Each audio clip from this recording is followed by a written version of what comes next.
আমি যদি আমার ফিগারটাই না দেখাতে পারি তাহলে তো এটা কেমন না, এত কষ্ট করে লাভ। ক্রিকেট খেলার মাঠে অশ্লীলতার অভিযোগ, সেলিব্রিটিদের নিয়েই শুরু হয়েছে বিতর্ক।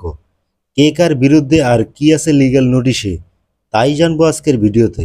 বাংলাদেশের শোবিজ অঙ্গনের তারকাদের নিয়ে আয়োজিত সেলিব্রিটি ক্রিকেট লিগ 2025, যা ঘিরে শুরুতে ছিল উচ্ছ্বাস, সেটি এখন বিতর্কের কেন্দ্রে।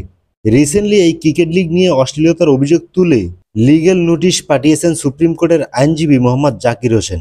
নোটিশে উল্লেখ করা হয়েছে, বাংলাদেশের মানুষ ক্রিকেট প্রেমী, শিশু থেকে শুরু করে বয়স্করা পর্যন্ত পরিবার নিয়ে ক্রিকেট ম্যাচ উপভোগ করেন।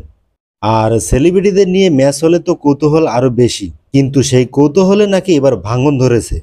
অভিযোগে বলা হচ্ছে, সেলিব্রিটি ক্রিকেট লিগে অংশ নেওয়া কয়েকজন অভিনেত্রী, যেমন মারিয়া মিম, সিনথিয়া ইয়াসমিন, কেয়া পায়েল, মারুফা আক্তার জামান, শাম্মী ইসলাম নীলা ও আলিশা, তারা নাকি খেলার নামে অশ্লীল অঙ্গভঙ্গি ও আপত্তিকর পোশাক পরে মাঠে নেমেছে, যার ফলে পরিবেশক ক্রিকেট দেখা এখন অনেকের কাছে অস্বস্তিকর হয়ে উঠেছে। এমনকি অভিনেত্রী মারুফা আক্তার জামান এক সাক্ষাৎকারে বলেছেন, ফিগার যদি না দেখাতে পারে তাহলে কিভাবে হবে। এই বক্তব্যকে প্রমাণ হিসেবে উল্লেখ করেছেন ওই আইনজীবী।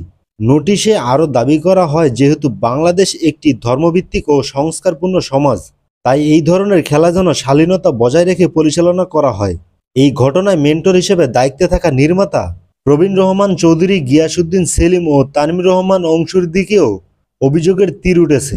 তাদের সুপারভিশনে কেন এমন ড্রেস কোড মেনে খেলা চালানো হলো, সব মিলিয়ে 15 দিনের মধ্যে সংশ্লিষ্ট তারকাদের কাছে লিখিত ব্যাখ্যা চাওয়া হয়েছে, না হলে তাদের বিরুদ্ধে আইনি ব্যবস্থা নেওয়ার হুঁশিয়ারি দেওয়া হয়েছে। এই ঘটনার শেষ কোথায় গিয়ে দাঁড়ায় সেটি এখন দেখার বিষয়।